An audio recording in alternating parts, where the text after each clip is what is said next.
डरे के वो आदमी के बाद जे कलाकार संग छल करता उ डेढ़ाई और ओकरा के हम डेढ़वाए। लेकिन भैया आप इतना कड़वा बोल देते हैं ना कि आपके ऊपर काफी जो पवन के फैन हो या खेसारी लाल के फैन हो, ये लोग नाराज हो जाते हैं कि वीआईपी विजेंद्र सिंह कौन है भाई कि पवन सिंह को बोल देते हैं, खेसारी जी को बोल देते हैं, इसके चलते ये विवाद हो जाता भैया है। देखिए, पवन भाई चाहे खेसारी भाई के फॉलोअर चाहे उनकरा फैन लोग नाराज ना होला। अगर नाराज हुई लोग तो हमारा वीडियो के 1-1 लाख लाइक ना आई, 2-2 हजार शेयर ना हुई, मिलियन में व्यू लोग ना देखी। बात मानत नहीं, लाइक तो ना करी, व्यू आ सकत रहे, लाइक ना देखे। तो वीडियो बनाने वाला वीडियो ई का बानू, ई कुछ लोग बावे जेकरा वीडियो बनावे को फैन ना हो, उ खेसारी के ना फैन हो ना उ पवन के फैन हो, उ अपन चैनल खातिर काम करेला, उ अपना यूट्यूब खातिर, उ अपना क्रिएटर खातिर, उ केहू के।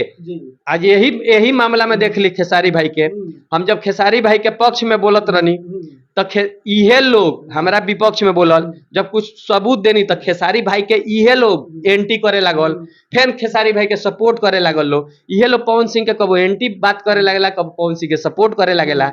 सही बात रखे के एगो ताकत होके चाहिए, इ लोग रख ना पाई। एकनी के ज्ञान बाना, 2 बात हमार सुनल से तुरंत वीडियो बना दो, बात सुनल से तुरंत वीडियो बना दो। पवन सिंह कहले, खेसारी कहले, मैंने बना देवे के बा, वही पर चले के, वही पर रोजी रोटी चलता, चले दी। लड़का सन के सब सन के माफ बा। लेकिन खेसारी जी अब कब तक निकलेंगे भैया, क्या निकल गए? बहुत जल्दी, बहुत जल्दी। तो आप तो बोल रहे थे कि सभी इर्द गिर्द जितने हैं सब चोर हैं, ये है, हर लोग सुने, इर्द गिर्द के चलते खेसारी भाई में से ना निकली हैं।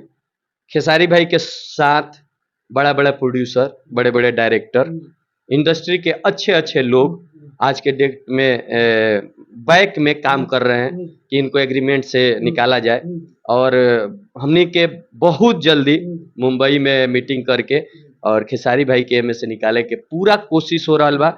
और माता रानी कहिए तो खेसारी भाई के महीना दिन के अंदर सारा मामला सॉल्व हो जाए। और वहू बार देखे इंटरव्यू काट के रख लेम, आज कहतनी कि जब खेसारी भाई के मामला सेटल हो जाए नु, तब इहे आके कहिए सन कि देखा हमार भैया सेट करा देले, हमार हई सेट करा देले, हऊ सेट करा देले, इहे कहिए सन। लेकिन जे सेट कराई हुआ के ना कही कि हम करैनी, कहते में बहुत बड़े बड़े लोग लागल बा, जे बहुत जगह खेसारी भाई के फैसला से ही नहीं है कि एल्बम इंडस्ट्री के ही झटका लगल बा, फिल्म इंडस्ट्री के भी झटका लगल बा। काहे तक गायक के गाना चलेला तबे फिल्म चलेला, बात बाकी ना।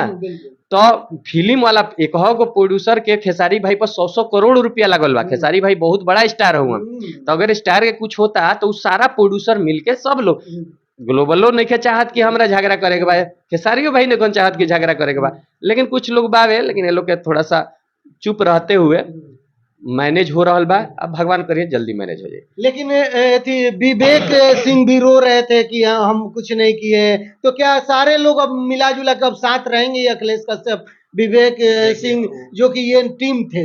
अब ये विषय में हमारा नहीं बोले कि ये विषय में खेसारी भाई के ऊपर बा, हम केहू के नाम लेके ना पहले बोल ले रही ना आज बोल रहे, लेकिन ये लोग तो सही देखिए जे सही रही। हम कहे कि स्टार के संगे उहे आदमी रहो जे सही रहो, ठीक। चमचोई करके अपना फायदा खातिर स्टार के जिंदगी मत बर्बाद कर, ये हम कहनी। के रही के ना रही इ कलाकार के अपना पर्सनल बावे। हमनी के इंडस्ट्री में रउआ तो बोल रही भैया कि हम कभी खेसारी लाल के सुशांत सिंह ना बने दें, तो फिर अब पीछा कैसे अब कैसे बने? पीछे कहाँ हटल बनी? हम तो अब ना बोलम ना, तो कुछ भी कोई गलत करी तो ना बोलम ना, हम ना बोले तो कोई गलत करी न तो तब ना बोलम, और दूसर तरीका बनू हम ओबे ना बोले, लेकिन पीछे हम खेसारी भाई के रीस्टोर करे खातिर हमनी के काम करते, हम ही ने की काम करत, बहुत लोग काम करता कि खेसारी भाई के केहू मैनेज कर दिया, एक केस के खत्म कर लिया, उनकर गाना होगा तो करोड़ों लोग उनकर गाना खातिर बेकरार बा। तो उ हमनी के चाहते नहीं सर, ओ खातिर वर्क बा। एक ई सब फालतू चीज बा। खेसारी भाई अपन घर के हुन, पवन भाई अपना घर के हुन। कुछ लोग इहो कहेला कि इतना बड़ा तो तू टीम में काहे नहीं खा। हमार शुरू से मानना एगो चीज हो कि केहू के चाट के स्टार बनला से अच्छा बा अपना दम पर कलाकार बन रहो। ठीक। हाँ भैया, बहुत सारे लोग बोल रहे हैं कि जब बोल रहे हैं कभी पवन सिंह का टीम तोड़ने के लिए, कभी खेसारी के टीम तोड़ने के आ जाते हो, तो आप ज्वाइन काहे नहीं, पवन सिंह में ज्वाइन कर लीजिए, चाहे खेसारी टीम ज्वाइन अरे कर वो हमारे लीजिए। घर के लड़का हो सन, हम टीम काहे ज्वाइन करी, हमारे घर ही के लड़का हो बहुत सारे सन। बोल रहे हैं। मान ली हमारा, हम खुद कंपनी चलावे, खुद कलाकार है, खुद चीज है, हमरा टीम पर केहू के पीछे रह के हमरा चमचई करे के बा, हमरा दूसरा से पैसा लेवे के बा।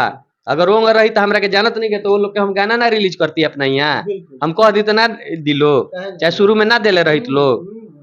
तो हम पीछे स्टार के संगे रहल महानता नानू ह, बाहर रह के इंडस्ट्री खातिर काम कइल ई महानता ह। केहू के अगर कोनो दिक्कत बा में आके खड़ा भइल, बोलल, अच्छा राह देखावल, ई काम होके के चाहिए। लेकिन एक बात कहूंगा भैया, सारे जितने भोजपुरी में चल रहा था खलबली आपके बातों के लेके, सबके साथ मतलब एक डर का माहौल, एक पर्दा के जो पीछे जो चल रहा है आपने ओपन कर दिया है, आंख खोल दिया है, क्या मानना ना देखिए, डरे के नहीं खे, डरे के वो आदमी के बाद जे कलाकार संग छल करता उ डेराई, और ओकरा के हम डेरवाए, ओकरा पीछे हम हाथ धो के पड़ल बनी। लेकिन कलाकार के जे निस्वार्थ भाव से हेल्प करता, ओकर फैन होके, ओकरा संगे रहे वाला होके, कलाकार के संगे रह के ओकरा के आगे बढ़ाव के काम करता, तो हम धन बल सब से जितने में 1 रुपया हमारा औकात बा, 1 रुपया लेके खड़ा बनी। अब भैया कलाकारे ऐसा होके तो एक छोटे छोटे कलाकार का गाना आप देखते हैं आए दिन ही लोग उठा के चोरी तो हमरा, इसके लिए आप क्या कहेंगे? चोरी तो हमरा आकांक्षा म्यूजिक के भी बहुत सारा गाना लोग तो गौले इसके लिए आवाज कब उठाएंगे? इसके लिए एक कमेटी आप लोग क्यों नहीं बनाते? नहीं के हो सकत, काहे नहीं, ये भोजपुरिया परिवार हर चीज पर आप लोग बोलते हैं, तो इसके लिए भी हम झूठ ना बोले कि ऐसे हो जाई वैसे हो जाई, कमेटी बनाइए भैया। ये कबो खत्म ना होई, ना कबो कम। तो कमेटी बनाइए, अगर कोई चुराता है तो उसके खिलाफ आवाज उठाइए। इंडस्ट्री एक जगह नहीं खेन, इंडस्ट्री अगर हिंदी के एसोसिएशन बा तो हिंदी एक जगह बा बॉम्बे में, इंडस्ट्री भोजपुरी के एक जगह नहीं है, जे जहाँ बा वहाँ में इंडस्ट्री चलावता, तो कैसे रउरा कमेटी बना? लेकिन कोशिश करेंगे आप भैया, तो मैं जान सकता हूँ कि कमेटी बन सकती है। ऊपर विचार होई, बड़े बड़े प्रोड्यूसर लोग, हम तो ना, लेकिन बड़े बड़े प्रोड्यूसर लोग के कहल जाई, आई पर शुरुआत कुछ करी लोग, देखल जाई। चलिए, बहुत बहुत धन्यवाद। आप लोग देख रहे थे वीआईपी विजेंद्र जी के साथ हम लोग बात कर रहे थे, जो कि नेक्स्ट टाइम में जो जितने बात चल रहा था वो सारे बात मैटर आप लोग समझ ही रहे, हम कितना क्या कहें। आप लोग हमारी बातचीत, हमारे वीडियो के बारे में क्या सोचते हैं, अपनी राय कमेंट बॉक्स में जरूर दीजिएगा। धन्यवाद।